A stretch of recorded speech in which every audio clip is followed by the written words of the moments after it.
Hello, today I want to talk about more ways, I guess, that you can introduce self-care into your life. And yeah, seems like every Tom, Dick and Harry is talking about self-care, which is great. But this is more for those that, feel like they are giving to an excess. We're talking about, your work, your family, your projects, your volunteering.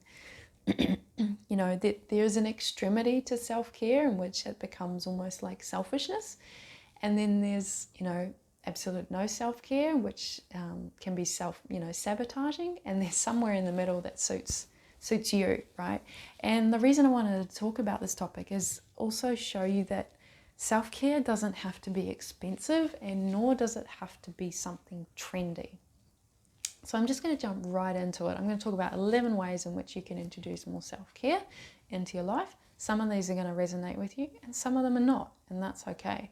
So the first one I'll talk about is spending time outside. So outside your home, and preferably in nature. So that could be things like lakes, rivers, oceans, parks, maybe even your backyard. So just being outside and outdoors can be a form of self-care. The next one I want to talk about is cleaning and or organizing your living space. I'm sure some of you are aware of how you feel after you've completed cleaning something, organizing something, especially if it's something you've been putting off for quite a while. So doing that and maintaining that on a regular basis, again, can be a form of self-care. Then the third one I'll talk about is reducing the time in which you spend on technology. And the other aspect of that is when you are spending time on technology, it is with a clear intention and purpose. Now, the next one I want to talk about is journaling, painting, whatever kind of art therapy that resonates with you, doing that, creating time and space to do that. Now, I'm aware that some of you have different privileges in the sense of your responsibilities that maybe you've created in your life. Obviously, children is a big factor as to how much time you may have to do these kind of things.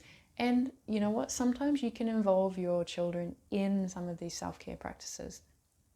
And and obviously, if there is more than one parent present in the home, that does help. There's a reason as to why they say it takes a village to raise a child, and being a single parent definitely can be quite a hard task to take on. And it does mean that fitting in self-care practices can be a little bit more difficult when you are a single parent. Okay, so the next one is quite simple, is more sleep and quality sleep. That's very important. Next one I want to talk about is your practice of mindfulness, whatever that may be for you. It's going to look different for everyone. For some people, it could be just being really intentional, cleaning the dishes. It could be gardening. It could be actual, some kind of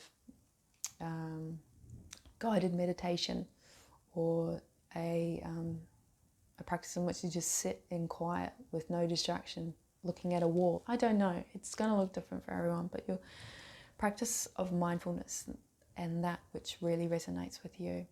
Another one is quite simple, and that is just checking in with yourself.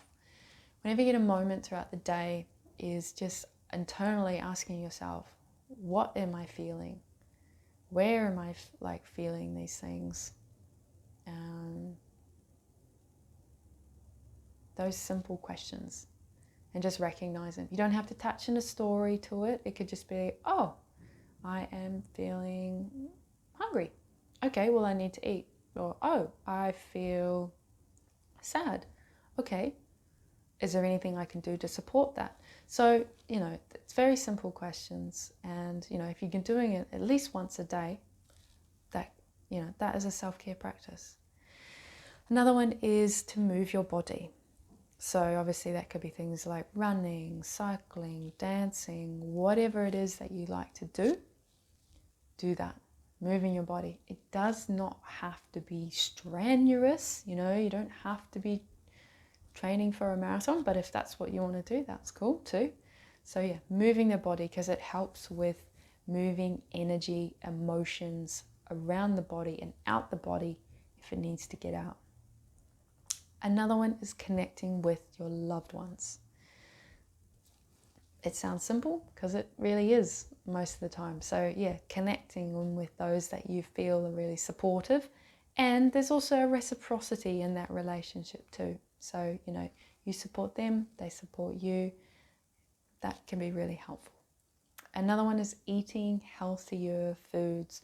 So when you're making your food choices, is there a potential even healthier option? It could be something as simple as like, oh, I always forget to sprinkle seeds on my sandwich and I always think I should do that. You know, something that can be very simple like that. Oh, okay, yeah, I must remember to sprinkle those seeds on my sandwich next time I make it.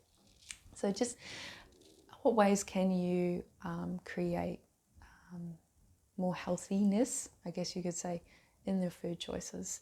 You know, it doesn't have to necessarily also be all the types of food, but the times in which you are eating and the presence of which you have with your food. And the last one is practicing kindness to yourself.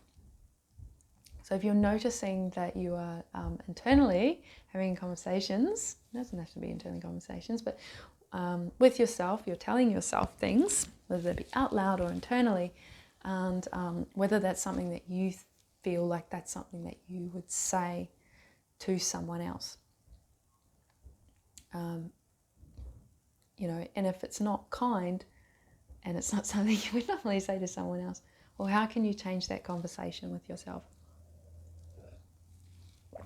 You know, you might find that when you're checking in with yourself, going back to that other practice, you're feeling an emotion that might be quite constricting, which might make you feel like you don't want to feel it. So what conversations are you having with yourself about that? Are you coming from a place of neutrality with it? Or are you beating yourself up because, you know, obviously not physically, but are you like not being nice to yourself because you're feeling maybe the emotion of sadness? Oh, well, how can you support yourself in that feeling of sadness? Like, oh, you're feeling sad. That's okay. It will pass. Is there something that you need to do to help support the sadness passing?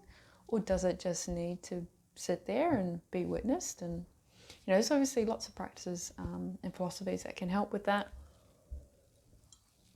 So yeah, those are 11 ways that you can help bring in more self-care to your life. And the purpose really, well for me anyway, the purpose of self-care is so that then you can show up even more or even better or even with better capacity with those that you are supporting in your life.